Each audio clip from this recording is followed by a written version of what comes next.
1, 2, 1, 2, 3, 4. Almost a weekend and you don't know what to do. Or you just need something fun to listen to. Southside Pod! Yes, we're on the air. Pod. And the gang's all here, all things on the South Side. We're listening to the Southside Pod.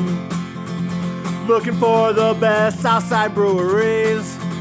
Or you might just need an awesome place to eat. Southside Pod! Mount Greenwood, Evergreen, Southside Pod. Blue Island, Beverly, Pay, Listen, all sub 2. You're tuned into the Southside Pod. Southside Pod! Oakland, Midlothian, Southside Pod. Oak Forest, Chicago Ridge, Flossmoor, and Bridgeview. You're listening to Southside Pod. And belly on up to the 9-foot homemade oak bar right here in my basement on the south side and pour yourself a cold one. My name is Chris. That's Bill. That's Mike. This is 30 minutes of good in a world of dumb known as Southside Pod. And we are going to be out with you on Western Avenue in Beverly on Sunday, the 12th of March for the Southside Irish Parade. We will be there at Cork and Kerry at 106th and Western, the epicenter of the grandest parade in Chicago. There's going to be free swag from Southside Pod and Socks in the Basement, one of the other podcasts here on the Broadcast Basement On Demand Radio Network.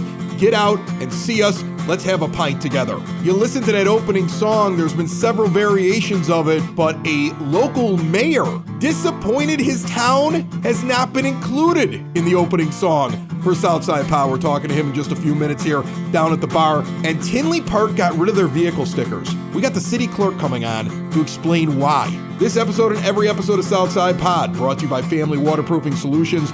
You heard the ad at the beginning of the show. They've been named the Southland's best for several years. Family and veteran owned and operated since they started in 2013, and now they have unveiled Express Service. If you know exactly what you want, what you need, you can see the cost right on the website. Who does that? Family Waterproofing Solutions does that. Look at the price, make the order, and schedule on site immediately for quick, fast, good service. Your basement's best defense is at familydry.com.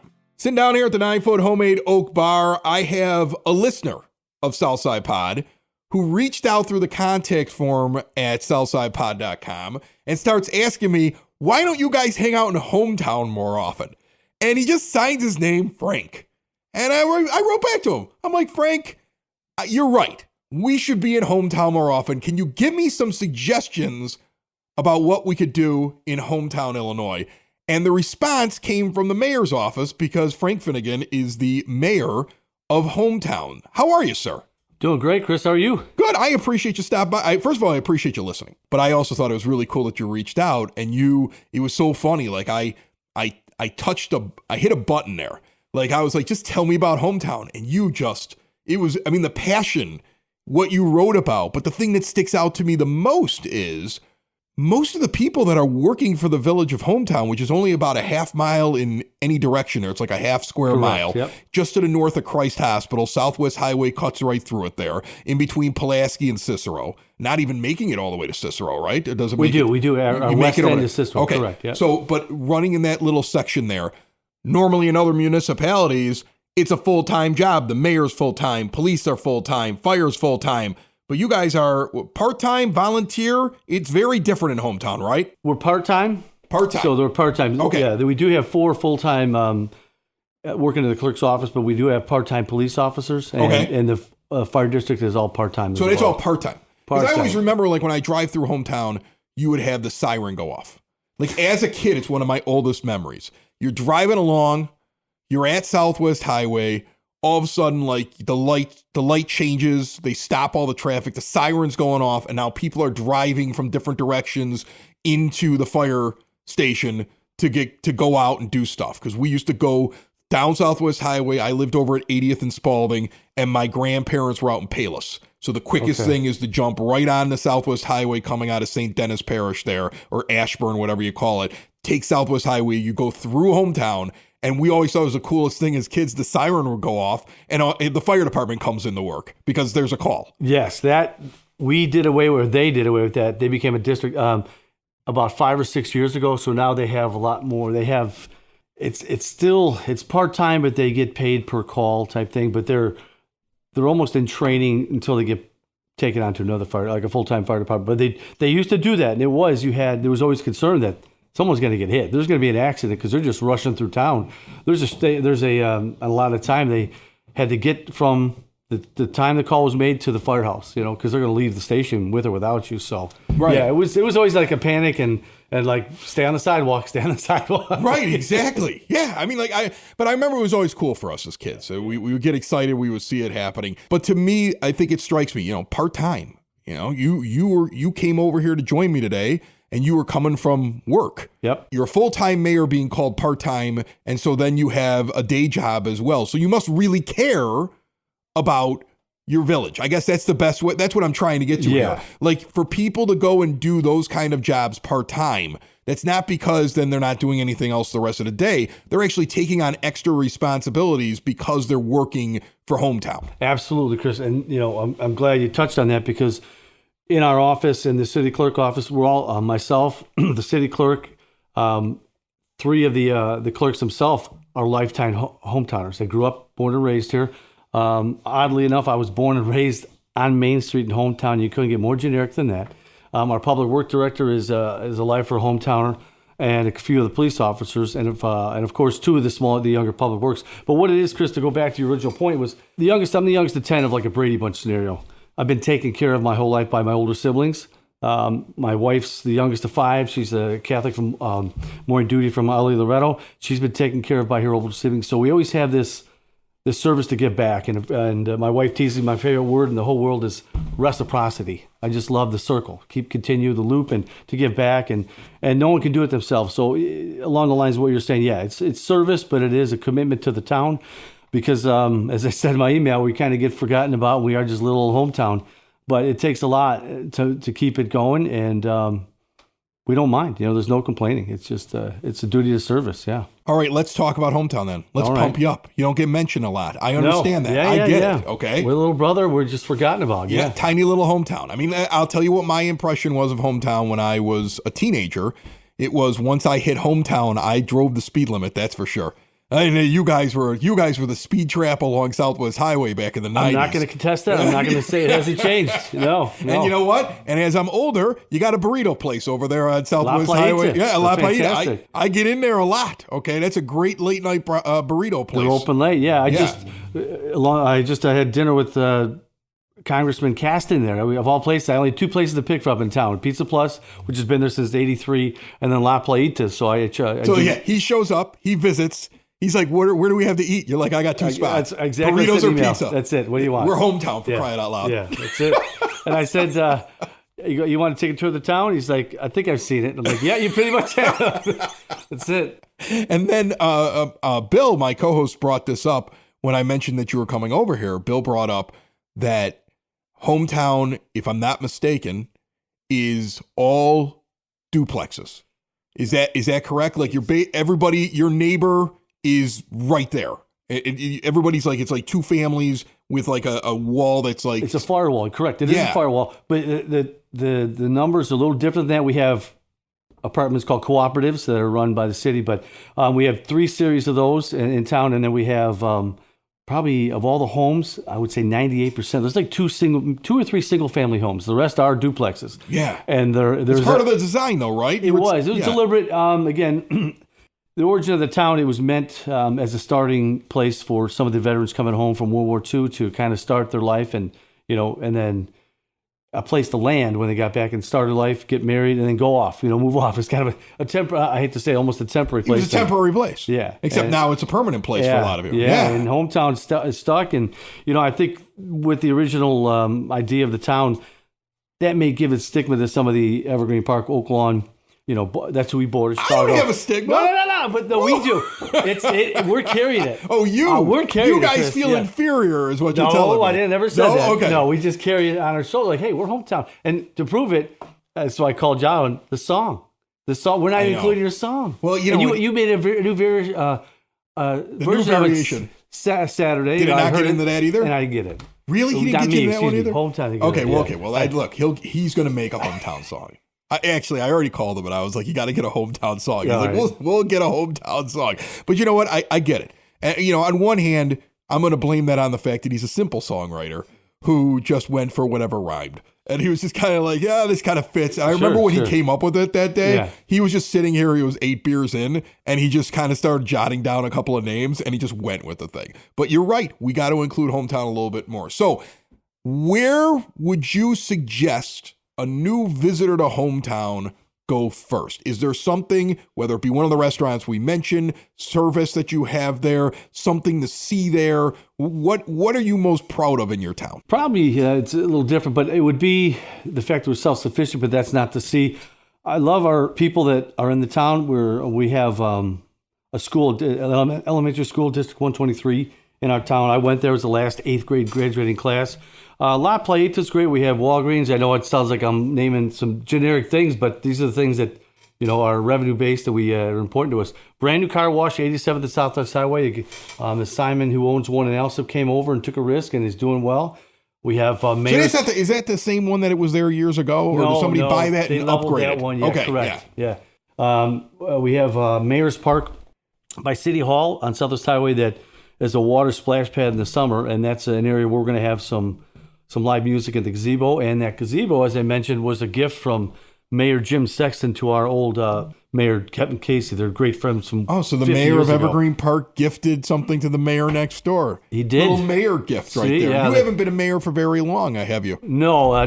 December 13th, our previous mayor, Kevin Casey, passed of a heart attack on December 9th. And then the next meeting, we had to pass some tax levies. So I was appointed then by the other council members. So I'd been as an alderman since January of 2015. So I was already familiar with it, and Kevin was kind of priming me to take over in maybe 5 or 6 years. So it wasn't new, but it was. Wow. I mean, it's something, man. All of a sudden, you're just kind of thrust into the big seat there. And I'm sorry for Hometown's loss, of course. Yeah, he was fantastic. Yeah. He has his daughter lives in Evergreen Park. Kids go to school in Evergreen Park, play softball in Evergreen Park. And then he was the mayor of Hometown. Yeah. Yeah. Well, they actually, we have, they're using our field. I feel like Evergreen Park and Hometown have a lot of connection to each other. That's about the 5th time you brought up Evergreen Park. That's the two mayors, Kevin and Jim, and they had a rivalry going back 50 years, which is great. Yeah. Yeah, from Flowers School and St. Lawrence. They always argued about basketball and such, results like that. So it's fun. Yeah, we do. I think we do anyways. My brother had a house here 35 years ago. I always love Evergreen Park, and we're always eating in Evergreen Park, so they have a lot to offer us. So all right, so here I'm going to help you out with something, because I know you've listened to the show. We bounce around to different breweries and distilleries and things like that, and restaurants around town. And I'm sure, just like any other mayor in any other town on the south side, you'd love to see new business come into your place, absolutely, right? Absolutely. You mentioned to me that you guys went and tried to undertake like a pretty big project. You almost had a distillery show up in Hometown. It's the one. Sorry to interrupt you. It's the one from Thornwood. Thornton Distilling. Thornton Distilling. They came in and were looking at it, and the timing was a little off, but I'm not giving up on that yet, because I think it'd be fantastic. I myself am a bourbon aficionado, so to speak. That would have been huge too. Yes, I mean, if you think about it, because there aren't any distilleries. No. And the fact that they thought they could put one in Hometown, like imagine a distillery sitting in that location. You would draw from a lot of areas. Absolutely. I think we'd get more restaurants. And then there is something going in that the mayor kind of got his hands on before he passed, was a dispensary. Okay. So that's going in the building next to it. It's a separate building next to it. It used to be a County Foods back in the day, and they're going to begin construction on that probably in 2 months. So that's something different too. It was Kevin really pushed for that for the revenue source. Hometown's open for business, all right, and Frank Finnegan would love you to come visit him. Absolutely, please. And he loves his town. I can tell that right away. Yes. I can tell that when I sit here and talk to you. I could tell from the email. I could tell from what you wrote. I can tell from you sitting here at the bar right now in my basement, and the fact that you took time in the middle of your busy day to come over and talk about it on Southside Pod, that you love your town. And we are going to make sure we show the proper amount of love to Hometown going forward. And one more place I would recommend that I almost grew up in, with my father being a Korean veteran, was the VFW 9773 on Main Street.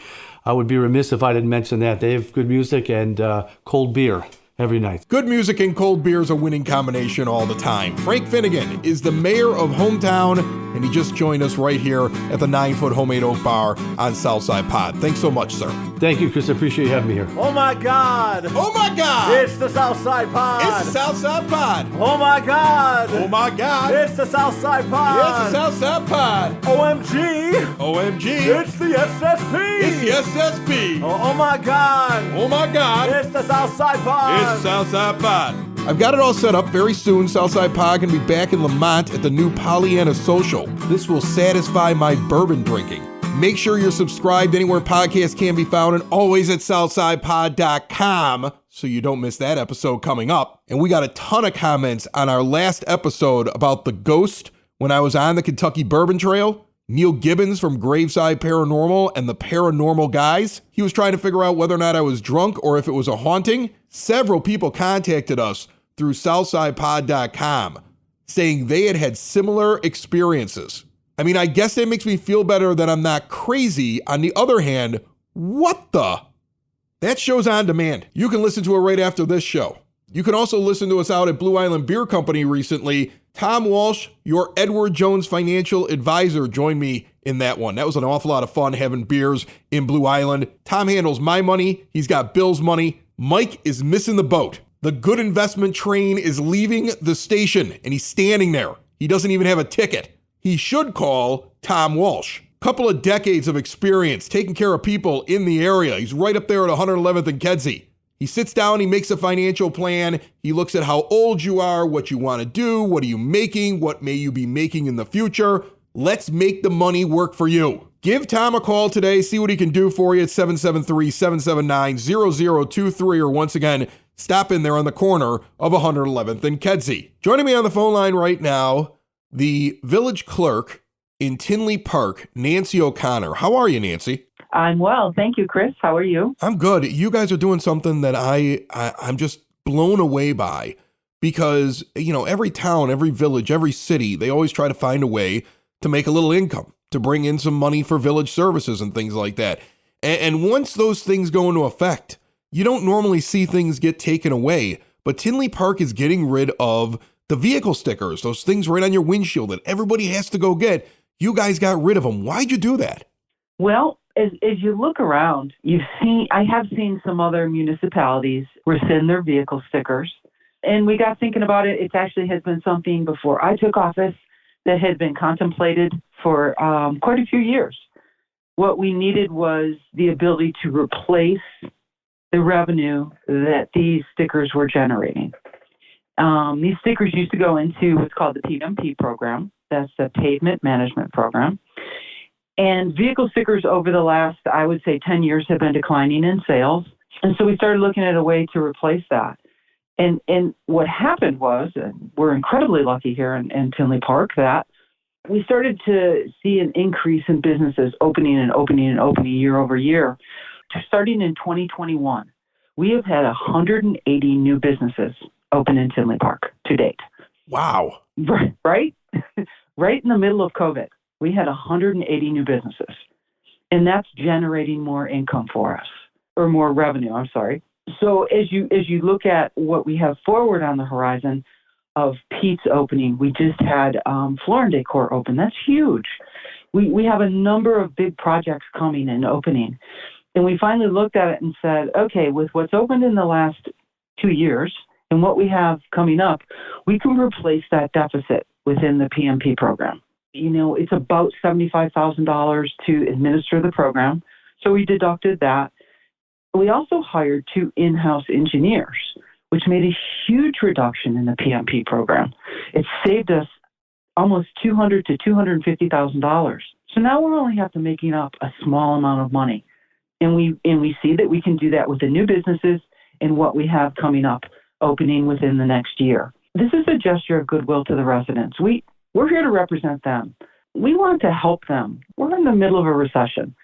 If we can't help them reduce some costs, you know, we're not representing them. We need to do what's best for the residents. We all felt this is what's best, or the majority of the board felt this is what's best for the residents. Let's at least do something small. And I think it was a great thing to be able to rescind a 57-year-old ordinance. Most governments don't get that. You know, most of them are just kind of like, well, you know, we've been doing this forever, 57 years, as you said. So why even change it? let's get that extra revenue and do something else. They're not looking at how do we save money for all the people that are living up and down each block in all those houses that are walking around your village. You guys somehow got inspired to do this. Is this your idea, Nancy? Somebody else come up with this? Is this everybody sitting around one day going, we got to come up with something? Where does this come from? This actually has, again, been considered for a couple of years as a way to reduce costs for the residents. My predecessor, the former clerk, Kristen Therian, had looked at it. Unfortunately, it just the timing wasn't right at that time. It is now because of all the increase in revenue from the new businesses and what we have coming forward. Chris, I really think I wish everyone in government would take a look at ways to reduce fees and taxes to residents of their towns.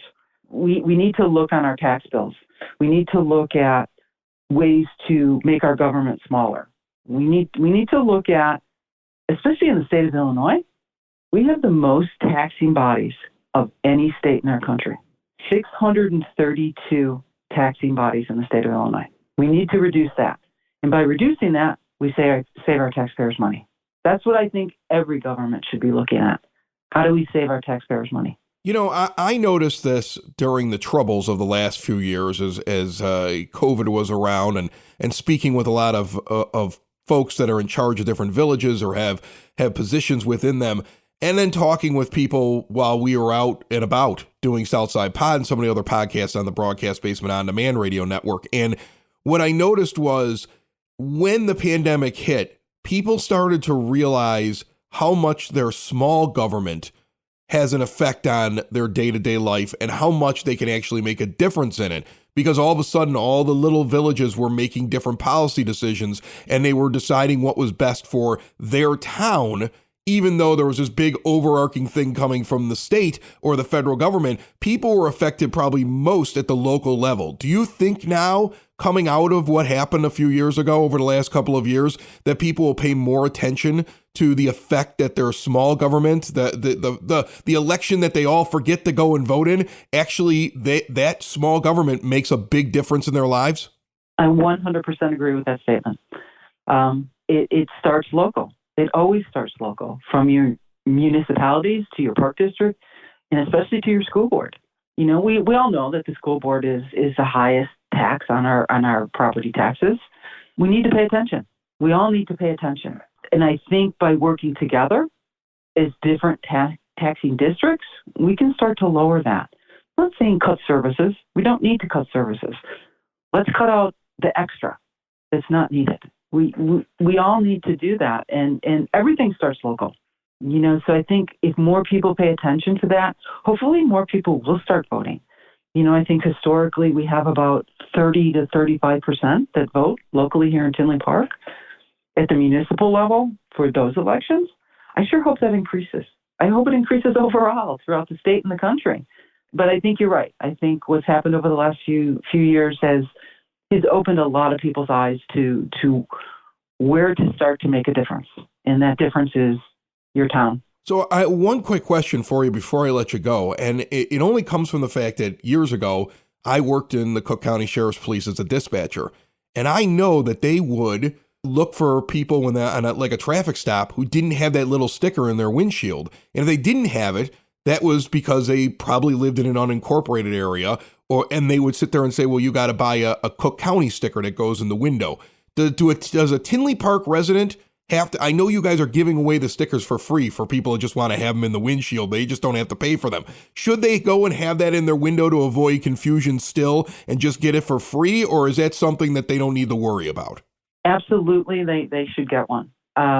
There are still municipalities and cities, Chicago being one of them, that will stop you and ticket you if you don't have a vehicle sticker in your windshield. So definitely get out there and get the free ones. All you have to do is bring your vehicle registration to the village hall or to the police department, and they will give you a free sticker. Not trackable. Just apply that sticker onto the front of your windshield, and you won't have to worry if you do get pulled over that you'll be given a ticket. So yeah, you don't want to have that conversation in the middle of it trying to convince somebody, wait, Tinley doesn't need stickers. And they're going to be looking at you like, yeah, sure. Nobody does that. Well, and it's The police outside of anywhere in any other municipality or county or city, it's difficult for them to run that, to, have their dispatch check that. Does Tinley Park have an ordinance in place? They're trying to be done with the person, law enforcement is trying to be done with that person and move on to the next. So by having that sticker, that will alleviate that issue with any other local police.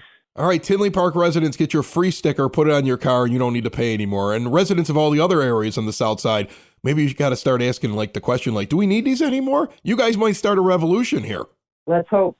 Let's hope. Test it on. It'd be great. I would love it. That's awesome. Nancy O'Connor is the village clerk over in Tinley Park, and she was nice enough to join us. Thanks so much, Nancy. You're welcome, Chris. Thank you.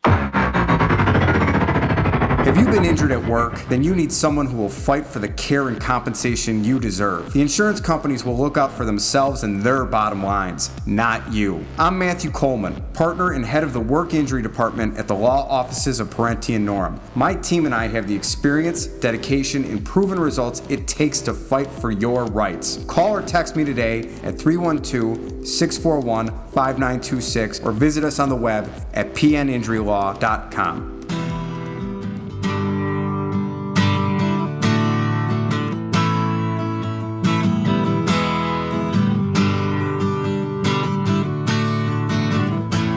Yeah, I'm gonna take my horse to the old town road. I'm gonna ride till I can't no more. I'm gonna take my horse to the old town road. I'm gonna ride till I can't no more. I got my horses in the bag, horse tack is attacked, hat is matty black, got the boots that black to match. Riding on a horse, you can whip your Porsche. I've been in the valley, you ain't been off that porch now. Can't nobody tell me nothing. Can't tell me nothing. Can't nobody tell me nothing. Can't tell me nothing. Riding on my tractor, leaning on my bladder, cheated on my baby. You can go and ask her. My life is a movie, bull riding and booby, cowboy hat from Gucci, Wrangler on my booty. Can't nobody tell me nothing. Can't tell me nothing. Can't nobody tell me nothing. Can't tell me nothing. I'm gonna take my horse to the old town road. I'm gonna ride till I get no more. I'm gonna take my horse to the old town road. I'm gonna ride till I can't no more. Ride till I can't no more. Can't nobody tell me nothing. Ride till I can't no more. Can't nobody tell me nothing. Ride till I can't no more.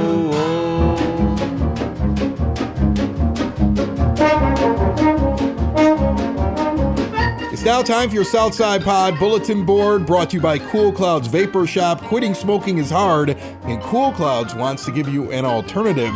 They have a complete taster bar, great CBD products. They have a new location, big, huge, amazing store, northeast corner of 95th and Kedzie. See everything they have to offer at coolcloudsvapor.com. Let's see what's going on this weekend and beyond on the south side. And I gotta tell you, I really enjoy the fairs and festivals that happen at breweries all over the south side.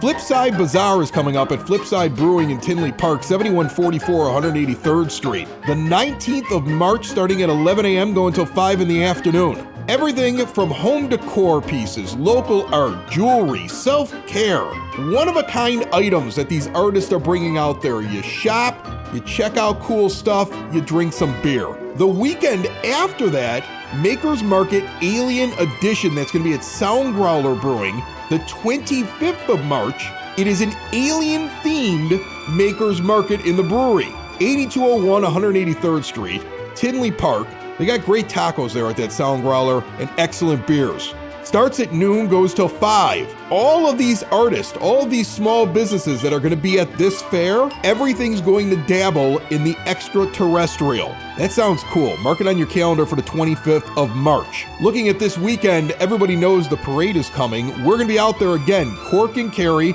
106th and Western for the Southside Irish Parade. It looks like it's going to be freezing cold, so you want to come and hang out at the Cork. Forget standing outside and shivering. Come have a pint with us inside. We're giving away some swag. Mark Taylor and Pat Egan also performing.